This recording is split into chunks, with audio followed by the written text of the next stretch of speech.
అందరికీ నమస్కారం అండి. రేపు అరణ్యక గౌరీ వ్రతం సందర్భంగా ఈ వ్రతం యొక్క విశిష్టత, పూజా విధానం గురించి తెలుసుకుందాము. జ్యేష్ఠ మాసంలో శుక్లపక్ష షష్ఠి రోజున అరణ్యంలో ఉదయం నుంచి సాయంత్రం వరకు తోటి ముత్తైదువులతో కలిసి గౌరీదేవిని పూజించటమే అరణ్యక గౌరీ వ్రతం. గౌరీదేవికి అరణ్యాలంటే చాలా ఇష్టమని, ఈ విషయాన్ని ఆమెకు ఉన్న కదంబ కాననవాస, వన సంచారి కుశాల, అశోక వనకా ప్రియ లాంటి పేర్లు స్పష్టం చేస్తాయి. ఈ అరణ్యక వ్రత విధానం గురించి తెలుసుకుందాము. అరణ్యక గౌరీ వ్రతాన్ని స్త్రీలు లేక దంపతులు కలిసి ఆచరించవచ్చు. వ్రతం నాటి ముందు రోజు రాత్రి ఉపవాసం ఉండి పవిత్రంగా గడపాలి. వ్రతం నాటి తెల్లవారుజామున తలస్నానం చేసి మనుషులు ఎక్కువగా సంచరించని అరణ్య ప్రాంతం చూసుకోవాలి. ఒక చెట్టును ఎంచుకుని దాని మొదలను శుభ్రపరిచి అలికి ముగ్గులు వేసి తర్వాత బియ్యం పోసి దానిపై పసుపుతో గౌరీదేవిని ప్రతిష్ఠించాలి. ముందుగా వినాయక పూజ చేసి తరువాత విధి విధానాలతో గౌరీదేవి పూజ చేసుకోవాలి.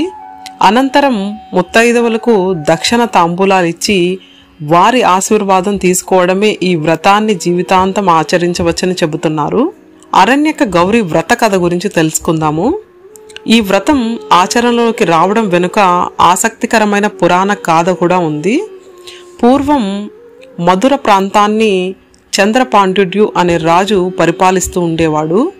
ఆయన భార్య కుముద్వతి, భర్తకు తగ్గ ఇల్లాలు. చంద్రపాండ్యుడు దైవభక్తి పారాయణుడు, పార్వతీదేవి భక్తుడు, నిత్యం శివపార్వతులను పూజిస్తూ ఉండేవాడు. దీనితో రాజ్యం సుభిక్షంగా ఉండేది.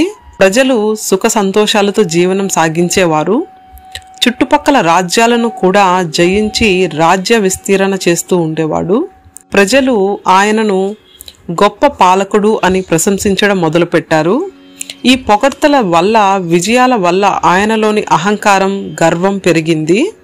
ఈ భూ ప్రపంచంలో తనకు మించిన పాలకుడు, బలశాలి లేడని విర్రవీగసాగాడు. దానితో రాను రాను రాజులో దైవభక్తి సన్నగిల్లింది. పూజలు చేయడం మానేశాడు. కొన్ని సంవత్సరాల తర్వాత వరుసగా 2 సంవత్సరాల పాటు రాజ్యంలో కరువు ఏర్పడింది. ప్రజలు ఆహారానికి తీవ్ర ఇబ్బందులు లోనయ్యారు. ఇలాంటి పరిస్థితుల్లో శత్రువులు రాజ్యంపై దండయాత్రలు చేయడం ప్రారంభించారు. కరువు కాటకాల వల్ల తగిన ఆర్థిక వనరులు లేకపోవడంతో దండయాత్రలు ఎదుర్కోవడం కష్టమైంది. చివరకు చంద్రపాండ్యుడు శత్రువుల చేతిలో ఓడిపోయాడు.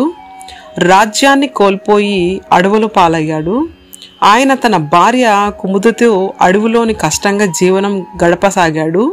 కొన్ని రోజుల తర్వాత అడవిలోనూ కూడా ఆహారం, నీరు దొరకడం కష్టమైంది. చంద్రపాండ్యుడు దాహంతో స్పృహ కోల్పోయే స్థితికి వచ్చాడు. దీనితో అతని భార్య ఆయనను ఒక చెట్టు కింద కూర్చోబెట్టి ఆహారం, నీళ్ల కోసం అడవిలో చుట్టుపక్కల గాలించడం ప్రారంభించింది. కొంత దూరం వెళ్ళిన తరువాత ఆమెకు ఒక ఆశ్రమం కనిపించింది. అందులోకి వెళ్ళి అక్కడ తపస్సు చేసుకుంటున్న మహర్షికి నమస్కరించి తమ దీనగాథను వివరించింది.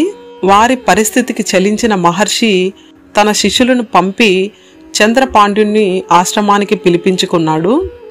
వారికి తన ఆశ్రమంలో ఆశ్రయం కల్పించి తనకున్న దూరదృష్టి ద్వారా జరిగిన విషయాన్నంతా గ్రహించాడు. వారికి గౌరీదేవి ఆశీస్సులు లోపించటమే దీనికి కారణమని గుర్తించి రాజదంపతులతో జ్యేష్ఠ మాస శుక్లపక్ష షష్ఠి రోజు ఆచరింపమని చెప్పాడు. అక్కడ శత్రువులు పరమైన మదురైలో రాజ్యపాలన అస్తవ్యస్తంగా తయారైంది. దీనితో ప్రజలందరూ చంద్రపాండ్యుడు రాజ్యానికి రావాలనే కోరుకుంటున్నారు. కొంతకాలం ఆశ్రమం వాసం తర్వాత చంద్రపాండ్యుడు రాజ్యానికి రాగానే ప్రజలందరూ పెద్ద మద్దతుతో అతనిని ఆహ్వానించారు. దీనితో అతని శత్రువులు భయపడి రాజ్యం విడిచి పారిపోయారు. అప్పటి నుంచి రాజదంపతులు ప్రతి సంవత్సరం జ్యేష్ఠ శుక్ల పక్ష షష్ఠి రోజున అరణ్యక గౌరీ వ్రతం చేయసాగారు. కనుక ఈ వ్రతం యొక్క వ్రత ఫలితం గురించి తెలుసుకుందాము. అరణ్యక గౌరీ వ్రతాన్ని ఆచరించడం వలన దరిద్రం దరిచేరదని, కరువు కాటకాలు సంభవించవని, అన్న పానీయాలకు లోటు ఉండదని, మనము అరణ్యంలో ఈ పూజ చేసుకోలేకపోయినా కనీసం ఈ వ్రతకథ చదివి ఈ షష్ఠి రోజున ఆ గౌరీదేవి యొక్క ఆశీర్వాదం పొందుదామండి. ఓం శ్రీ మాత్రే నమః.